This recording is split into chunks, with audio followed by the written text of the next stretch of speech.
Hello friends, this is Dr. Amarjeet Kaur, Professor of Accounting and Business Communication at the Department of Management, Gurugram University, Gurugram.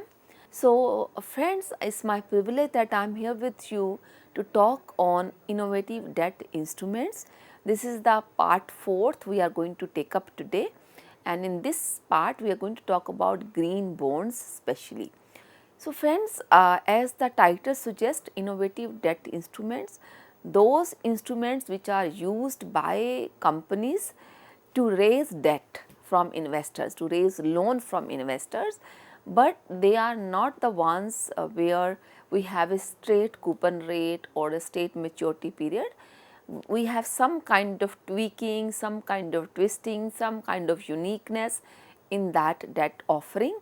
That is why that becomes an innovative debt instrument. So, in this series we have talked about many debt instruments like zero interest bond, deep discount bond, secured premium notes, floating rate bonds, callable bonds, debentures. We have talked about market linked debentures in the previous sessions only, and today, as I said, we will be talking about green bonds. Remaining debt instrument we shall be talking in future, be it NCDs or payable when able, innovative perpetual debt instruments or asset backed securities. So, we will be talking about the remaining one in future. Today I am going to talk about green bonds, GBs, we call them as GBs or green bonds. So, what are green bonds? As I said, the green bonds are very much the debt instrument, and since I am discussing them under the title innovative debt instruments, means there is something unique about them. They are not very much like a regular bond. So, what is so unique about them? What differentiates them or from a normal bond, a normal debenture? That is what I would be talking. Along with that, I would be discussing the types of the green bonds. I would be discussing how do they work, the working of green bonds, and then lastly I would be discussing about merits and demerits of the green bonds. So, let us understand what green bonds are. So, the green bonds are fixed income financial instruments used to raise capital specifically for projects that have positive environmental or climate related impacts. Like conventional bonds, they offer investors a return in the form of a regular interest payments and the return of principal at maturity. So, let me explain what the green bonds are. So, green bonds are fixed income financial instrument. It means the income is fixed, is known in advance. If something is fixed, means that becomes secure even. So, they are financial instruments as we are discussing them, and they are debt instrument, no doubt about that.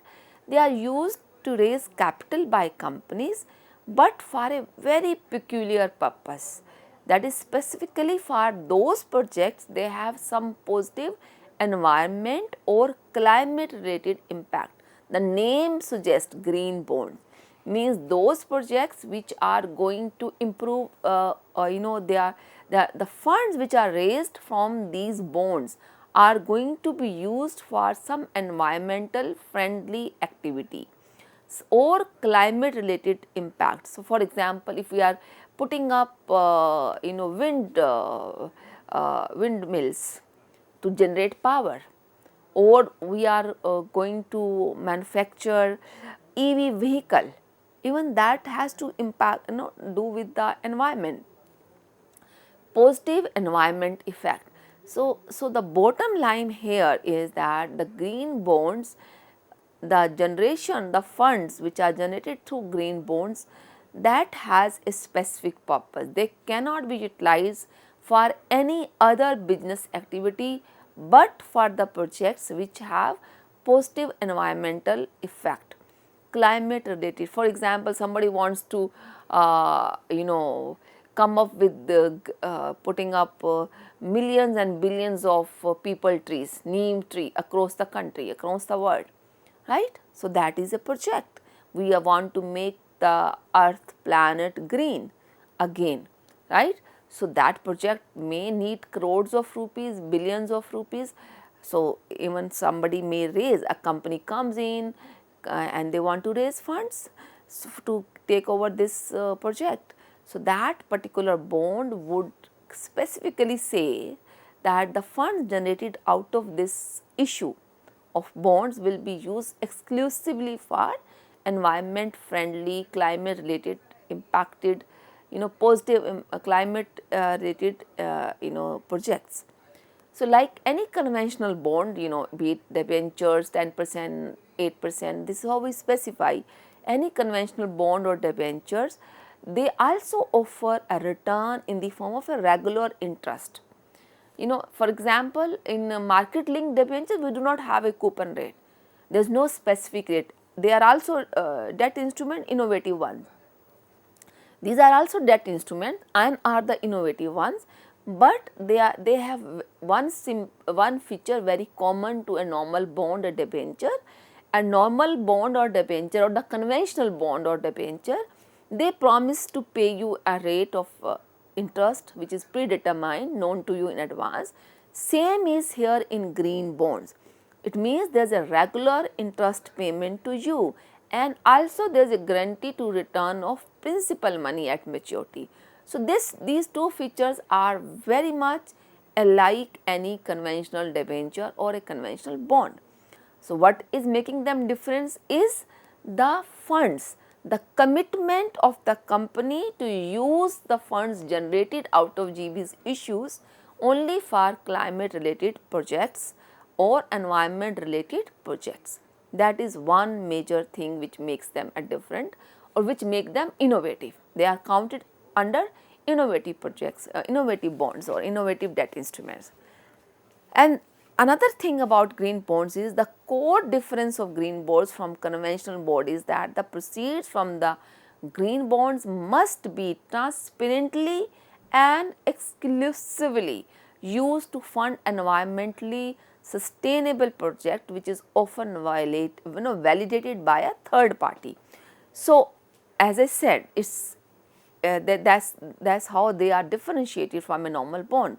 But who would assure that the fund generated by the company for environmental cause, for climate cause, are actually utilized for that purpose? So they are exclusively used for to fund environmentally or sustainable project. Here comes the role of a third party. That third party need to certify.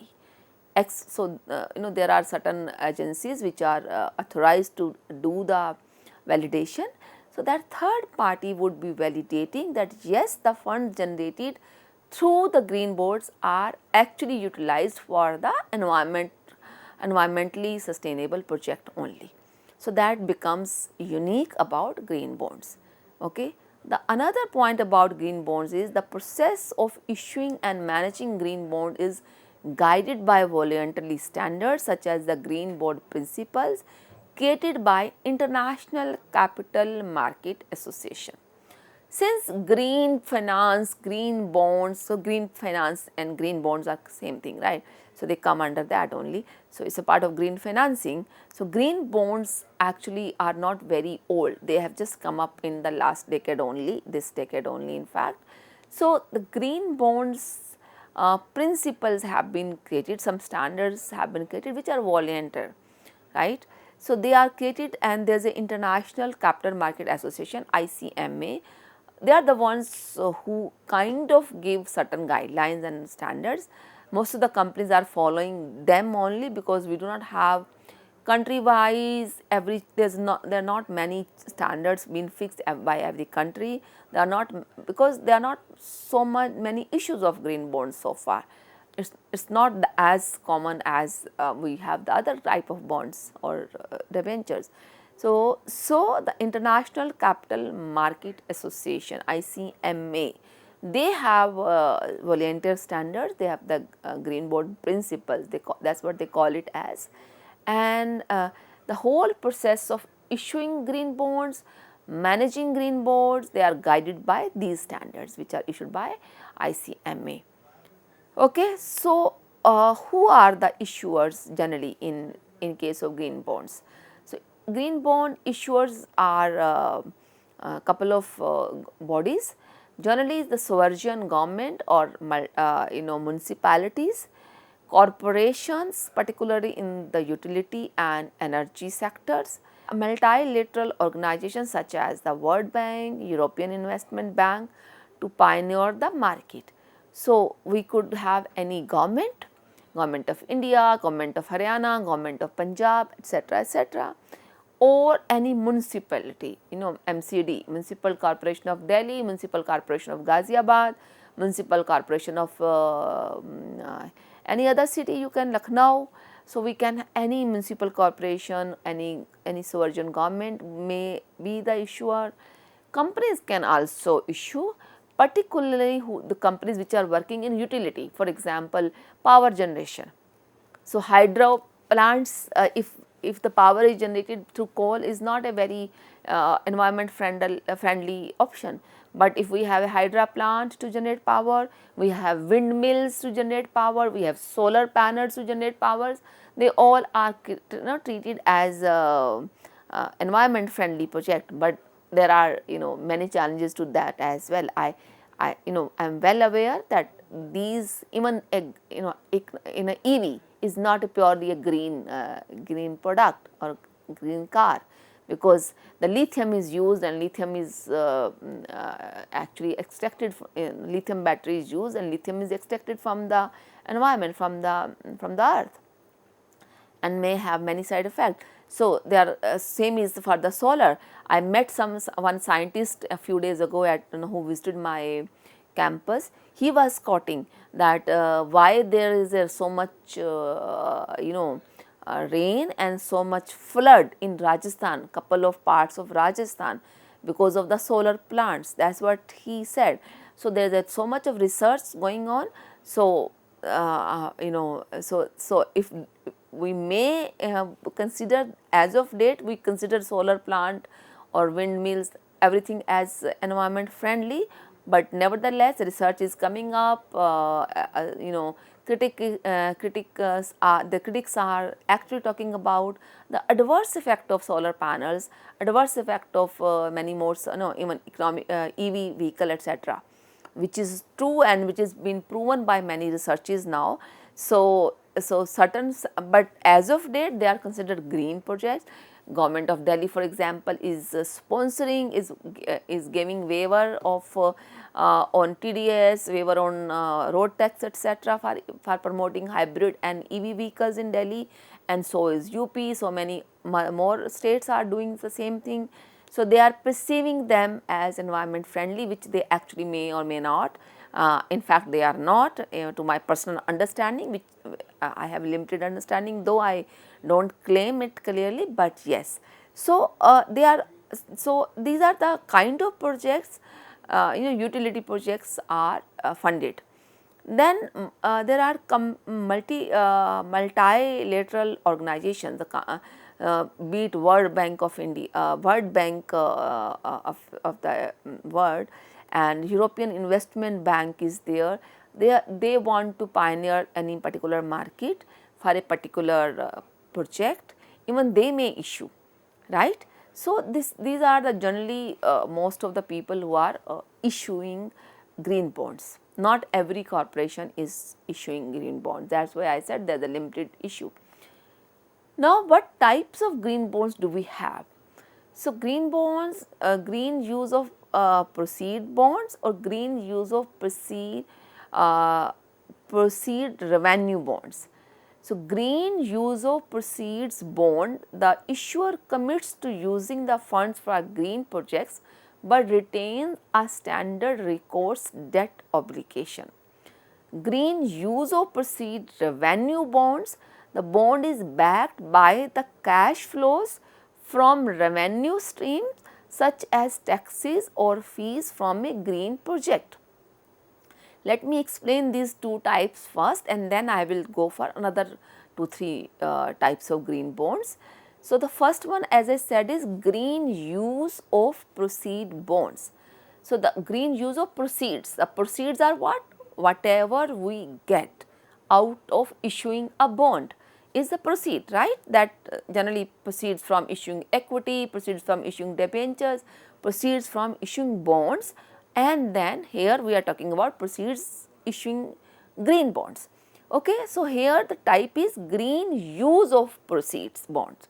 So whatever the proceed we get out of issuing a green bond, the issuer, be it a government, be it a municipal corporation, be it a corporation, or be it World Bank or any other such multilateral organization, they commit that they will be using the proceeds, the funds generated out of green bonds, but they will retain a standard recourse debt obligation, right.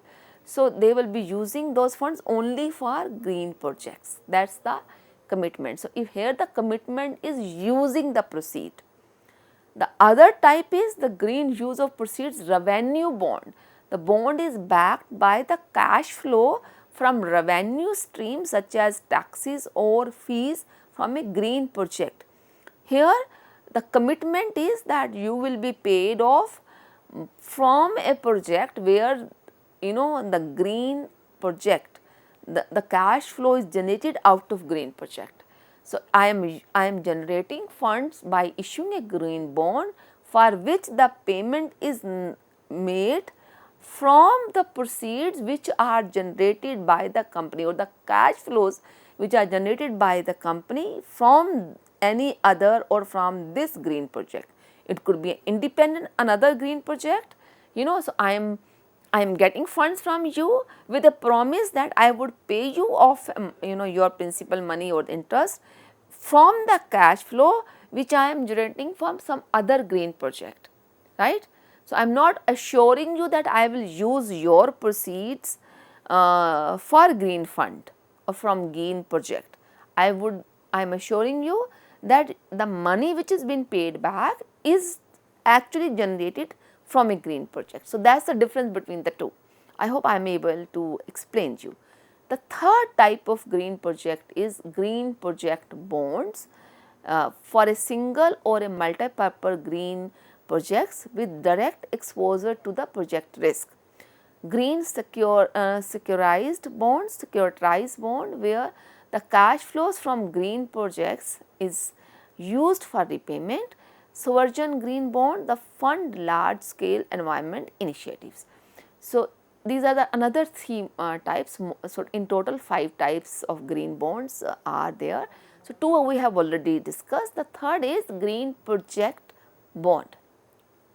So, here it is for a single or a multiple green projects could be there, right, only one project, or there could be more than one project together with direct exposure to the project risk. It means the risk of the project means the payment of your money, the principal, interest, everything is directly linked to the success or the failure of that project, which is a green project. Putting up altogether a very new hydro plant, a very new solar system on a river bank, on a sea even, right? Even that project could be possible. So, if that project is riskier, of course, we do understand it is. So, whatever the risk, your payment of interest and the principal is linked to the failure or the success of that project. You are not assured of anything to be paid from any other asset or security. So, your security is that project itself, which is green project. So, and green securitized bonds, here the bond which are having some security. So, where the cash flows from the green project is used for repayment. So, your security is the green bond. So, the bonds are issued with security, but security is what? The security is a green project which is already there running or yet to begin, but it is backed. Your current investment is going to be paid back from the already issued green or running green project, and that flow which is coming up from the green project is used for repayment of interest and the principal money both, and that is guaranteed, right. So, there is security of a green bond. So, this is known as securitized. And the lastly bond, as I said, is sovereign green bond to fund large scale environmental initiatives. Indian government has also issued India. So we do have RBI, we do have Indian sovereign green bonds in actual, right? The sovereign government green bond is issued by the governments to fund environmental initiatives. Environmental initiative could be simply to landscape certain area. For example, in the recent past, we do have so many environment related threats we have faced. So many floods in Himachal, in Uttarakhand, cloud busting. So there were very big issues of environmental threats were there in fact.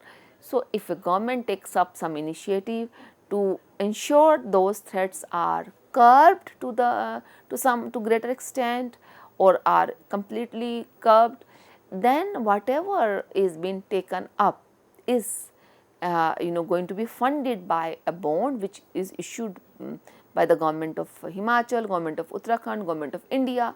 That fund would be known as, that type of green bond would be known as sovereign green bonds, right? Now, how do green bonds work? So, working of green bonds.